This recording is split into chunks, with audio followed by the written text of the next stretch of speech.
Bonjour à toutes et à tous. Bonjour. Merci pour votre présence. Je suis Virgile Corbucci de la société Untied. Et je suis Samuel Duanceau, en charge du marketing chez Untied. Merci de nous avoir rejoints pour ce webinaire. Alors, avant de débuter, nous allons tout simplement vous préciser que si jamais vous rencontrez des problèmes de son ou d'image, n'hésitez pas à nous en faire part sur le chat à droite de votre écran. Victoria, qui va vous envoyer un message, pourra vous accompagner si besoin. Avant de débuter, nous allons attendre quelques minutes supplémentaires afin que tous les participants puissent se connecter et ainsi nous rejoindre. Très rapidement, pour vous expliquer un peu l'origine de ce webinaire avant de débuter la présentation, nous avons fait justement une conférence il y a cela quelques mois au sein d'un salon RH. Solution RH. Exactement, qui portait justement sur ce thème d'internaliser ou externaliser ses recrutements.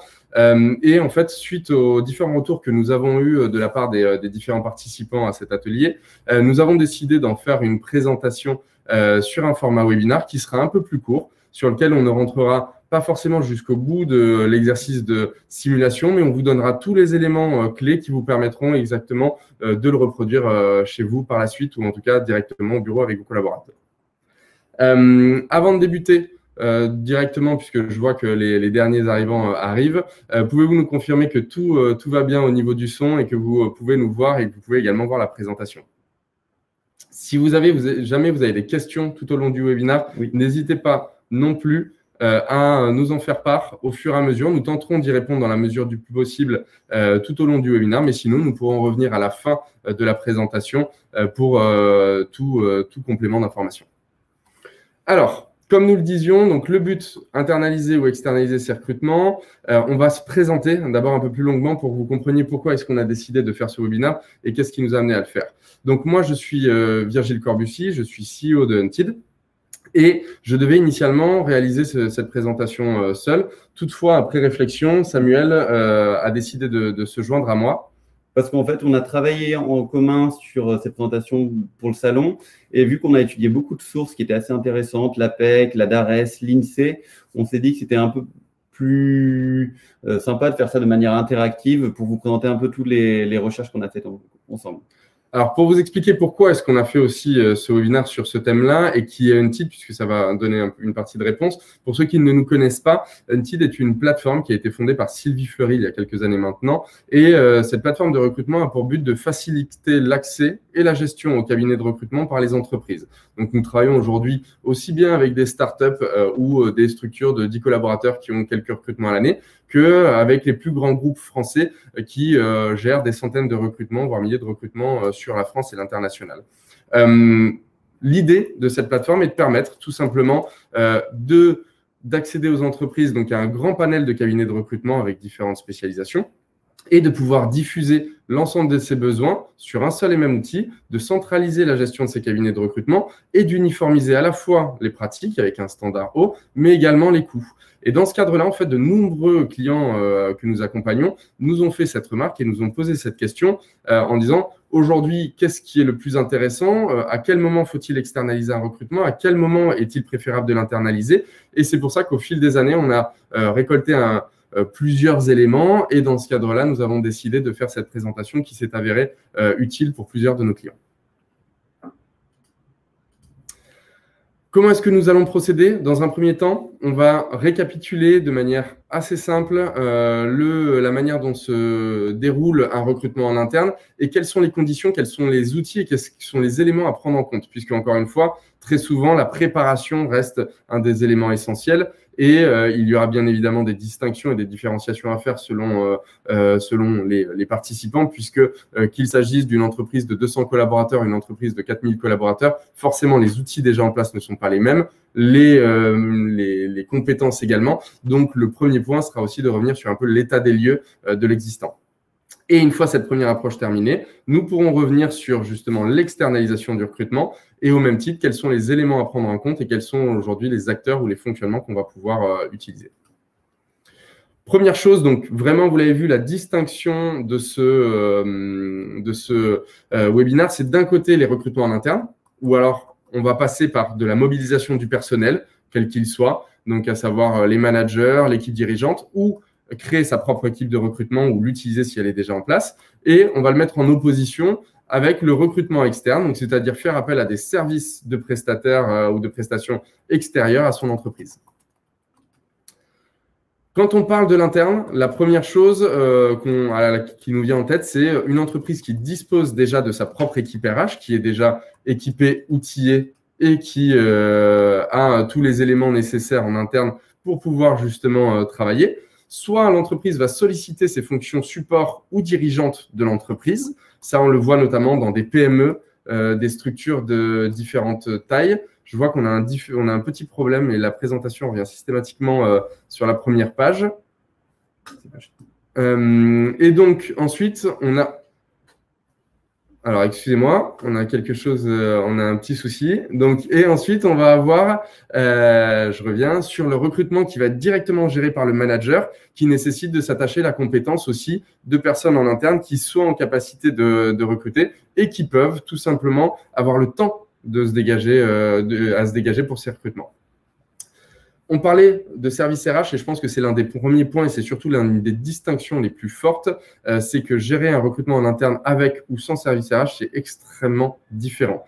Et aujourd'hui, on a suivi les éléments de la DARES qui nous indiquent que, comme on peut s'y attendre pour les entreprises de moins de 10 salariés, 8% seulement des cas des entreprises disposent de services RH. Toutefois, dans une entreprise allant jusqu'à 200 salariés, on a un tiers seulement ces entreprises qui disposent de services RH. Et c'est là où c'est un peu plus surprenant, c'est que pour les entreprises de 200 salariés, seuls 63% sont équipés d'un service RH et notamment de services recrutement. Donc ça nous montre qu'encore un grand nombre d'entreprises aujourd'hui n'est tout simplement pas équipé en termes de moyens humains et de compétences pour gérer notamment les services recrutement ou en tout cas le recrutement et d'avoir du personnel qui va être dédié à ces tâches. Et c'est un peu toute la réflexion qu'on va avoir. Et c'est là où on va se rendre compte que, de toute façon, il faut bien savoir que le recrutement est un métier. C'est certes pas une science exacte, mais il faut des compétences. Et c'est pourquoi, lorsqu'on décide de le déléguer notamment au manager, il faut bien cadrer les choses.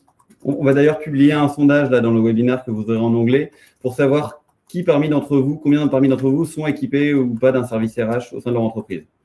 Ça nous permettra aussi d'avoir une vue d'ensemble. On va tout au long de la présentation vous faire participer par le biais de ces quelques sondages et ça nous donnera aussi une visibilité et éventuellement la possibilité de réaxer à la fin si jamais on voit des tendances qui ressortent.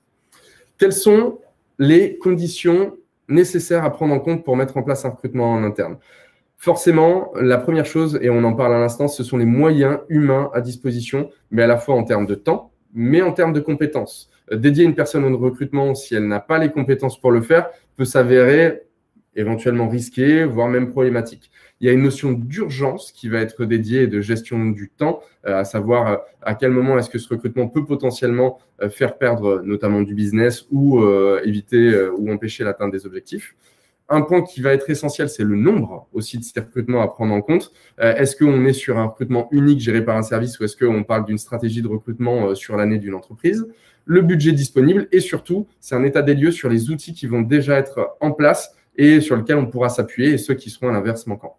Et puis aussi au-delà des moyens et des outils, il y a des éléments qui sont à prendre en considération, qui sont parfois plus difficiles à estimer. C'est la marque employeur, le RGPD qui a été mis en application récemment et l'état du marché de manière globale.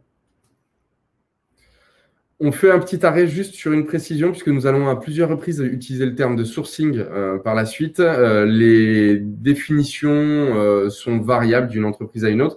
Là, on a pris tout simplement la source APEC, la définition d'APEC qui renvoie toutes les actions qu'une entreprise va mettre en œuvre pour trouver un candidat dès la définition du besoin jusqu'à son recrutement, son embauche. Donc, toute action qui serait proactive d'un candidat qui ne serait jamais venu à eux si on ne les avait pas approchés. Quels sont les canaux de sourcing aujourd'hui utilisés ? Ce graphique est extrêmement important puisqu'on se rend compte que l'offre d'emploi reste le principal, mais surtout, on se rend compte que très souvent, au moins 3 ou 4 supports sont utilisés en simultané. Donc, à la fois les canaux, réseaux sociaux, cooptation, réseau de contacts, CVTech, offre d'emploi. Et dans ce cadre-là, ça montre qu'il faut multiplier justement les canaux de sourcing, les canaux d'acquisition pour recruter, ce qui nécessite aussi d'être outillé et une connaissance et une gestion du temps. Et du coup, on parlait des différents job boards qui peuvent être utilisés. Comme on peut le voir, aujourd'hui, il existe une grande diversité de job boards qui sont parfois spécialisés sur des verticales métiers, d'autres sur des zones géographiques. Donc aujourd'hui, c'est assez compliqué d'y voir un peu plus clair. Et à chacun de ces recrutements, il va falloir se poser la question, quel est le job board le plus pertinent à utiliser? Et donc, qui va avoir aussi des coûts différents, qui va avoir des forfaits différents, des abonnements différents. Et donc, c'est un aspect sur lequel c'est un peu chronophage parfois de choisir. Et comme vous pouvez le voir, il y en a certains qui sont gratuits, les institutionnels comme Pôle emploi ou l'APEC, qui sont souvent faciles d'accès. En revanche, très vite, selon ses besoins, on va devoir s'orienter vers des solutions qui sont payantes et avec des coûts qui sont complètement différents et des formules qui sont complètement différentes et qui vont parfois se cumuler. C'est qu'on va devoir avoir, de temps en temps, devoir faire appel à plusieurs job boards ou dans tous les cas avoir un job board qui sera avec des abonnements qui seront étendus par rapport à ses besoins et qu'on va devoir renouveler d'un mois à l'autre si ces besoins de recrutement durent plus longtemps que prévu. Il y a aussi maintenant un nouvel aspect qui est l'offre au CPC sur lequel on va devoir payer au clic. Ça veut dire qu'à chaque fois qu'un candidat va postuler, on va avoir un coût. Le problème de ce mode de fonctionnement, c'est que c'est du coup dur d'estimer en amont combien va nous coûter un recrutement, par exemple sur Indeed ou sur LinkedIn. Je fais juste une petite aparté. Je vois qu'il y a plusieurs questions qui reviennent sur le fait d'envoyer la présentation.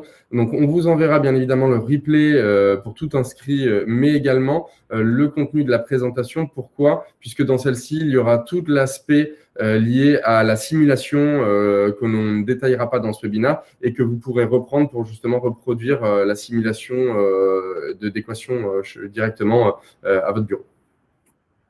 Du coup, on revient sur la présentation et notamment sur aussi un autre aspect qui est à ne pas négliger en tant qu'employeur, c'est le site carrière qui aujourd'hui permet de recueillir à la fois des candidatures spontanées, mais aussi des réponses à des offres qu'on aurait publiées sur son site.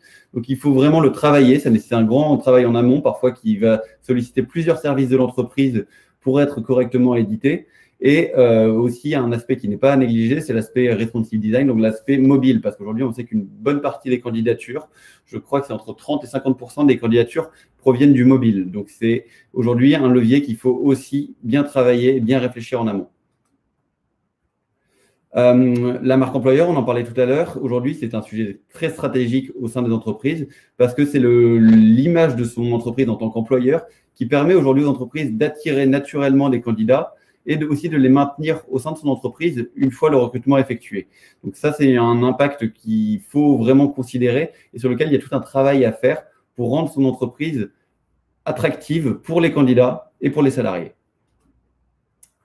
On va parler maintenant de la cooptation, qui est un des leviers existants très anciens, qui consiste tout simplement à inciter justement des collaborateurs à recommander. Alors attention, nous on met vraiment en opposition la cooptation de la recommandation professionnelle et on le verra. Là, encore une fois, si on décide d'appuyer sur cet axe, c'est quelque chose qui s'organise. C'est-à-dire que pour mettre en avant la cooptation et pour inciter les salariés, très souvent, il y a une contrepartie, des primes de cooptation ou des récompenses qui doivent être mises en place sous certaines conditions. Donc, encore une fois, si on souhaite activer ce levier, ce qui est extrêmement important, c'est de le cadrer, de le préparer et de le promouvoir auprès des salariés. C'est un point très important. Ensuite, une activation qui, là, est plus simple, c'est l'appel au réseau, donc la recommandation professionnelle. L'appel au réseau qui est aujourd'hui le canal, selon la DARES, le plus efficace. En effet, il est utilisé dans près de la moitié des recrutements et il présente un taux d'efficacité de 52%, ce qui veut dire qu'un recrutement sur 4, selon la DARES en France, est effectué par une recommandation professionnelle. En réalité, c'est un taux qui a extrêmement évolué ces dernières années, puisqu'il a été simplifié par l'apparition des réseaux sociaux professionnels et depuis maintenant une dizaine d'années, il reste stable. Et d'ailleurs, quand on parle de réseaux sociaux, on voit que c'est devenu, avec le temps, un des canaux les plus pertinents aujourd'hui en termes de recrutement. En 2002, seulement 24% des entreprises l'utilisaient dans leur recrutement. Aujourd'hui, elles sont plus de la moitié. Et ça, c'est notamment aussi celui qui est en tête, c'est forcément LinkedIn, qui aujourd'hui permet des interactions entre tous les professionnels et qui, du coup, va booster aussi le fait qu'il faut travailler sa visibilité sur les réseaux sociaux, sa marque employeur sur les réseaux sociaux pour être capable d'attirer des candidats et ou de détecter des candidats quand on va faire du sourcing ou de la chasse de tête. On va reprendre un point qui se rapproche un peu des job boards, parce qu'en face des job boards, il y a souvent aussi une offre complémentaire qui est la CVTech, et qui, quand le job board va appeler à des candidatures, la CVTech va permettre à un recruteur d'aller chercher des candidats qui sont pertinents. Tout comme le job board, il y a une diversité qui est assez grande en termes de CVTech, et il y a aussi des offres qui sont parfois sur des abonnements mensuels, qui sont parfois sur des forfaits annuels. Et du coup, il faut aussi choisir la bonne CVTech par rapport au profil qu'on recherche. Et parfois, une même entreprise qui va recruter différents types de profils va devoir s'équiper de différentes CVTech pour pouvoir satisfaire tous ses besoins en recrutement. Le RGPD, alors là, on ne parle pas d'un moyen de recrutement, mais en revanche, on parle d'une vigilance liée au recrutement sur lequel le RGPD est entré en application en mai 2018 en France et en Europe. Et aujourd'hui, il faut que les entreprises aient une politique de traitement des données personnelles, et en particulier dans le recrutement, les données personnelles qu'on obtient des candidats sont assez importantes. Et du coup, il faut avoir à l'esprit que quand on fait ces recrutements en interne, on est responsable du traitement des données personnelles de ces candidats et qu'il faut bien le prendre en considération durant tous les stades du processus de recrutement. Pour cela, on peut utiliser notamment un outil que nous on recommande. Il faut s'équiper dans les services pertinents, notamment les ATS. Aujourd'hui, une typologie d'outils très performante pour gérer ce recrutement. Ça permet à la fois de recueillir des candidats, de les gérer dans le temps et d'appliquer une bonne partie des règles qu'on a stipulées au-dessus, comme par exemple le RGPD, et ce qui permet de gérer ce recrutement de manière collaborative et un peu travaillée au sein de son entreprise. Mais comme on peut le voir aujourd'hui, les entreprises sont inégales par rapport à leur équipement en ATS. Aujourd'hui, les petites entreprises, forcément, sont moins équipées dans ce genre d'outils, seulement 13%. Mais ce qui est surprenant, c'est qu'on peut voir que pour les entreprises de plus de 5000 salariés, seulement 2 tiers d'entre elles sont équipées d'un système d'information de gestion de candidature qu'on appelle généralement ATS. Et ça, c'est assez surprenant parce que du coup, ne pas être équipé de ce système qui permet la gestion de ces candidatures fait qu'on va avoir aussi des pertes de temps et des pertes d'informations liées au manque de ce genre d'outils de centralisation. On va revenir sur un élément qui va vous paraître bien évidemment d'une banalité, mais c'est un point qui est essentiel, c'est qu'aujourd'hui, quand on regarde cette présentation, on se rend compte que Internet est devenu absolument incontournable dans le recrutement. Une statistique, encore une fois, donc de l'INSEE vous le montre, dans 80% des cas, si Internet n'est pas utilisé, on reçoit moins de 11 candidatures, et à l'inverse, si Internet est utilisé dans un recrutement, on va dans plus de la moitié des cas recevoir plus de 10 candidatures. Qu'est-ce que ça nous apporte comme information en réalité? C'est que aujourd'hui, Internet, par la multiplication des canaux, par la facilité d'accès à l'information, s'avère être une source de recrutement extrêmement importante. En revanche, plus il y a d'informations, plus il faut la traiter, plus il faut de capacités ou de compétences pour la traiter. Et le problème, c'est un des sujets notamment qu'on va aborder, c'est que avoir une dizaine ou quinzaine de canaux différents nécessite d'avoir des formations, des compétences et une organisation pour savoir le traiter et pour le faire efficacement. Quels sont finalement les avantages du recrutement en interne? Le premier, c'est tout simplement la pleine maîtrise de son processus de recrutement, c'est-à-dire qu'on va avoir une visibilité claire dès l'émission du besoin en recrutement jusqu'à vraiment sa finalisation, ce qui permet dans ce cadre-là aussi de maîtriser sa marque employeur, puisqu'on va faire tout un effort de travail à la fois sur son site carrière, à la fois sur sa visibilité à l'extérieur. Également, on va avoir une diminution des coûts directs liés au recrutement, notamment qui va être proportionnel au volume de ces recrutements-là. Moins on externalise de la prestation, moins on a de coûts directs sortants. Toutefois, bien évidemment, à mettre en toute relativité, puisqu'il va falloir s'équiper, recruter, donc on va avoir des coûts indirects qui, là, vont fortement augmenter. Et ce qui est un point extrêmement important, c'est qu'on va aussi valoriser les collaborateurs et les faire monter en compétences. Donc, il y a vraiment un aspect extrêmement positif dans cette politique d'internalisation. Attendez, Sébastien, si vous avez des problèmes de son, je vous recommande de recharger votre page du navigateur pour obtenir le son. On en vient maintenant au risque. Le premier, c'est le temps. Concrètement, on a de nombreux éléments, encore une fois, dépendent de la personne qui effectue ce recrutement, que ce soit le temps qui va y être attribué ou le temps qui passe sans qu'on ait une compétence en interne.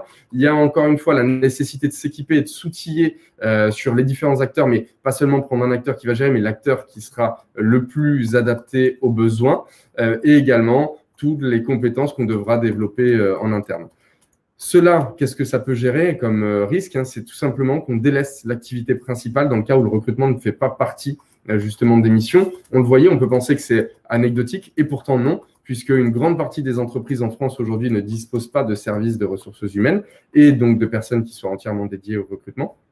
Et cela peut aussi amener à choisir un candidat par défaut à partir du moment où on soit un manque de moyens, soit un manque de compétences, soit un manque de partenaires disponibles, on va recruter un candidat soit par un seul retour annonce sans avoir pu avoir une bonne analyse du marché. Les aléas du recrutement, aujourd'hui, on a vu que faire un recrutement en interne, ça implique un certain nombre de risques. Aujourd'hui, il faut savoir que 36% des contrats sont rompus dans les 12 mois qui suivent leur signature. Donc, c'est énorme. Et souvent, la moyenne de ce recrutement raté serait de 45 000 € par entreprise. Donc, aujourd'hui, ça prouve qu'il faut vraiment bien anticiper les risques, bien travailler tout son aspect en amont pour limiter les risques ensuite à l'issue de la signature de contrat. Pour estimer le coût d'un recrutement, on vous a listé un certain nombre de paramètres qu'il faut essayer de chiffrer et à prendre en considération et qui vont permettre ensuite de faire une équation qui vous permettra d'avoir une idée de combien vous a coûté le recrutement en interne. Donc, je vous laisse découvrir assez vite ces paramètres. Et voici l'équation qu'il faut appliquer pour chacun des recrutements. On a fait une simulation qui sera dans la présentation et qui vous permettra de voir l'application de cette méthode. Mais nous, c'est quelque chose qu'on a utilisé, notamment Virgile, beaucoup avec son équipe. Alors, en effet, cette équation peut paraître extrêmement banale et simple. Toutefois, nous, elle a été essentielle. Pour vous donner l'historique et partager là plutôt une vision personnelle, lorsqu'on a débuté avec Unted, on gérait l'ensemble de nos recrutements en interne, donc sans avoir de compétences ou en tout cas sans avoir de service RH dédié. Les recrutements augmentant, on a fait ce petit exercice et on s'est rendu compte que le temps qui n'était pas dédié au business, le temps qui était perdu sur la partie recrutement était très importante, beaucoup plus qu'on l'avait estimé. Et dans ce cadre-là, l'externalisation, le coût facial semblait plus important, mais en réalité, ce n'était pas le cas. Et donc, depuis, on a décidé tout simplement d'externaliser l'ensemble de recrutement.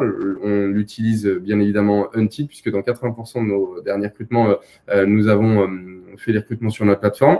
Et donc, quasi systématiquement, on externalise les recrutements sur la plateforme Unted, puisque le gain est supérieur à celui du fait de le faire en interne. C'est pour ça qu'on a décidé aussi de partager cette petite expérience. La conclusion, je pense que l'élément clé lorsqu'on décide de recruter en interne, c'est vraiment de multiplier les canaux d'acquisition, que ce soit les job boards, les CV Tech, et donc de disposer des compétences et des outils qui sont nécessaires. Un dernier point qui va être essentiel, c'est qu'il faut savoir estimer le coût, le temps qui va être lié à son recrutement en interne. Et dans ce cadre-là, on va éviter de parler du recrutement dans son unicité, mais on va essayer plutôt de prendre le recrutement dans sa globalité, soit sur une période, un mois, un semestre, une année. On va maintenant revenir sur la partie externalisation qui sera plus courte. Mais donc, pour faire très simple, qu'est-ce que ça signifie? C'est si une entreprise décide de confier une ou plusieurs missions de son recrutement à l'extérieur. Et on va avoir plusieurs niveaux de service. D'un côté, la prestation de sourcing classique, ensuite une prestation de recrutement très souvent par approche directe, et ensuite, notamment sur tout ce qui va être C-level ou exécutif, la chasse de tête. Dans tout ça, on a répertorié les actions d'un cabinet de recrutement, puisque très souvent, on oublie tout ce que ça inclut, et les personnes pensent que ça consiste à juste envoyer un CV, mais bien évidemment que non. L'action du cabinet va commencer au moment où on va définir le besoin jusqu'à l'intégration, mais après son intégration avec le suivi et même la mise en place de garanties potentielles. Encore une fois, on en parlait tout à l'heure avec les partenaires, il y a de nombreux acteurs, une diversité extrêmement importante et donc des modalités qui varient, soit la compte, le succès, des pourcentages, forfait, l'exclusivité, la concurrence. Et même quand on décide d'externaliser, le choix de ces acteurs et la négociation de ces modalités peut être une source de temps et peut être chronophage. Donc, c'est quelque chose aussi qu'il faut prendre en compte et c'est extrêmement important. Et du coup, on a listé un peu les paramètres à prendre en compte pour choisir ou non d'externaliser. Il y a forcément des paramètres qui sont liés au temps, à ses compétences, à l'humain. Parfois, certains se cumulent, mais c'est aussi une vigilance particulière à prendre en considération et sur lesquels il faut avant anticiper les moyens qu'on a en interne pour savoir là où on va avoir des pénuries et des besoins en externe et qui vont pouvoir compléter un peu ce qu'on a déjà par rapport à son équipe, soit en RH ou ses managers. Très souvent, ce qu'on constate, c'est que les métiers récurrents vont avoir tendance à être externalisés et on va avoir une tendance à internaliser, pardon, et on va avoir une tendance à l'externalisation sur des besoins qui sont non prévus, qui sont à très faible récurrence et sur lesquels on n'a pas forcément l'habitude justement ni la compétence de recruter. Quels sont les avantages à recruter donc en externe? Forcément, bien évidemment, on l'a vu, le premier point, tout va résider autour de la compétence, de s'attacher les compétences d'une personne en extérieur dont on ne dispose pas, mais aussi tout le temps que cela va pouvoir générer. Donc, quand je parle de compétences, c'est une connaissance à la fois du marché, c'est une connaissance à la fois du métier. Donc, c'est pour ça qu'aujourd'hui, une grande partie des acteurs du recrutement sont spécialisés. Et cela permet aussi, bien évidemment, de sécuriser tout cet aspect recrutement, à la fois par les actions que mettra, donc actions de contrôle que mettra en œuvre le cabinet de recrutement, mais aussi des garanties contractuelles comme les garanties de remplacement, etc.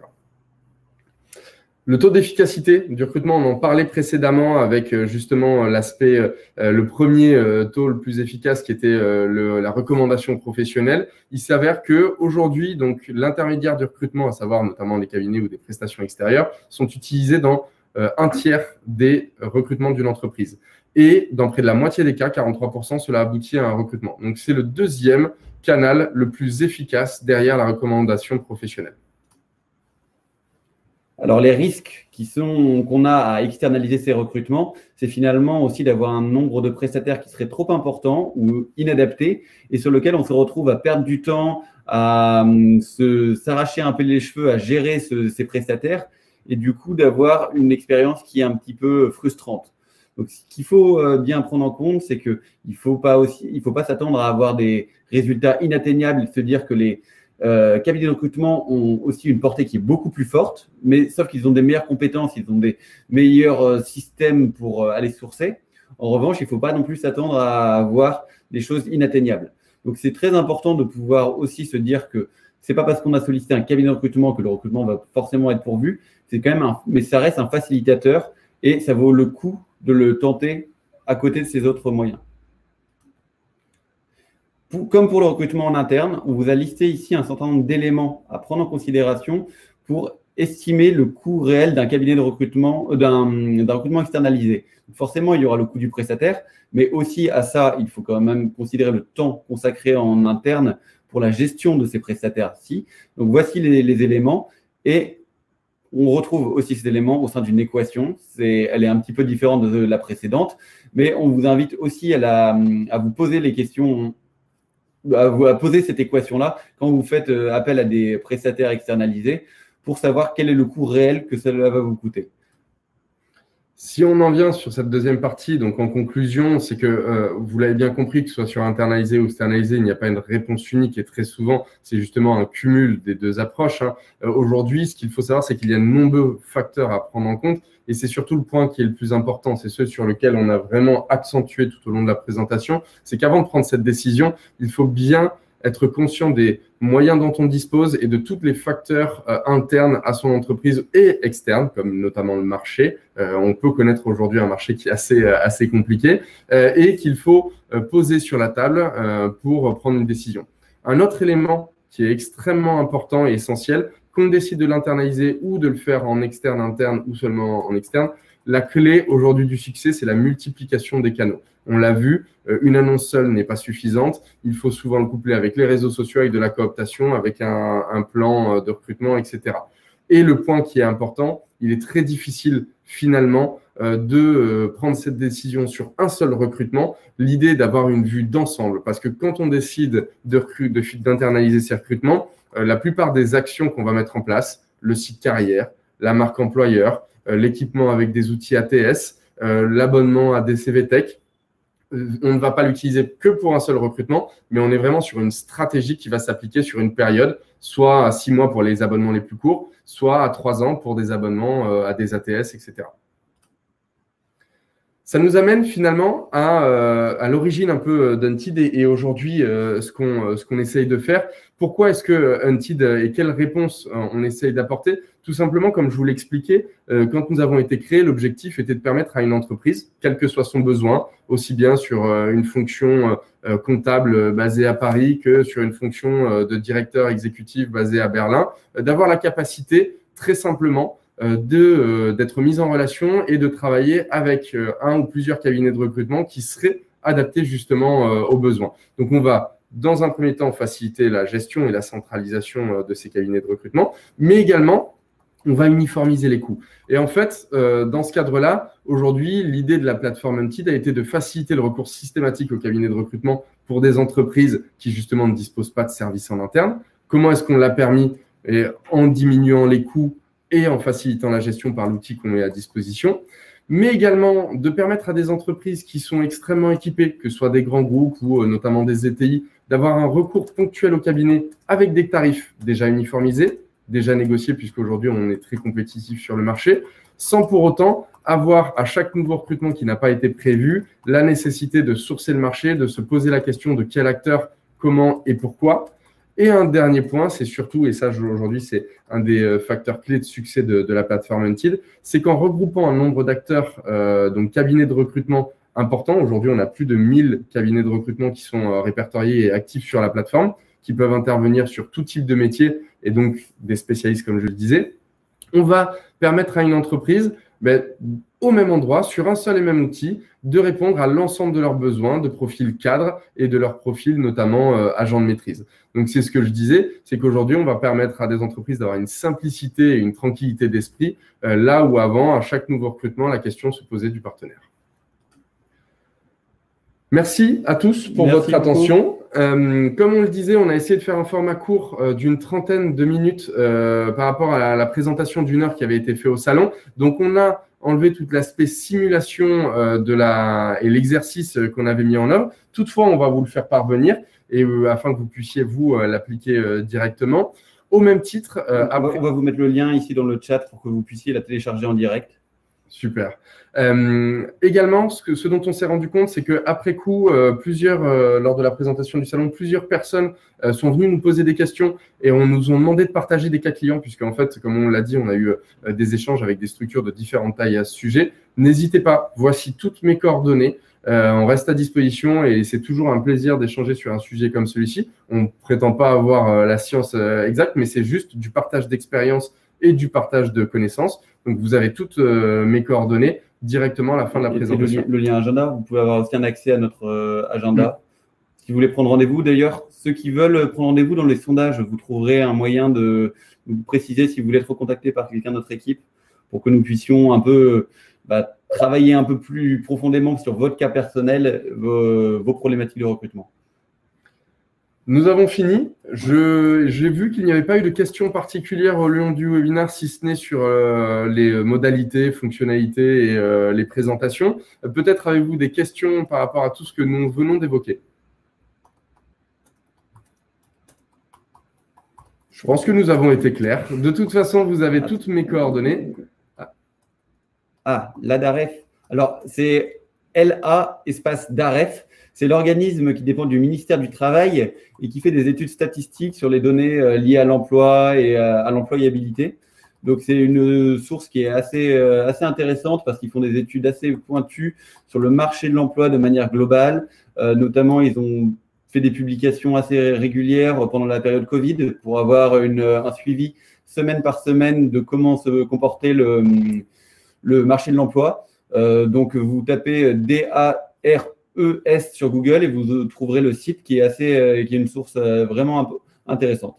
Au même titre, dans la présentation, pour ceux que ça intéresse, donc ce sont des dossiers qui font 30, 50 pages, qui sont assez lourds, mais on pourra, si certains sont curieux et veulent rentrer un peu plus dans le détail, puisque ce sont des informations qui sont très, très intéressantes, on pourra aussi vous donner ces sources-là, au même titre que les études de l'APEC, qui, elles, sont également très précises et très pointues.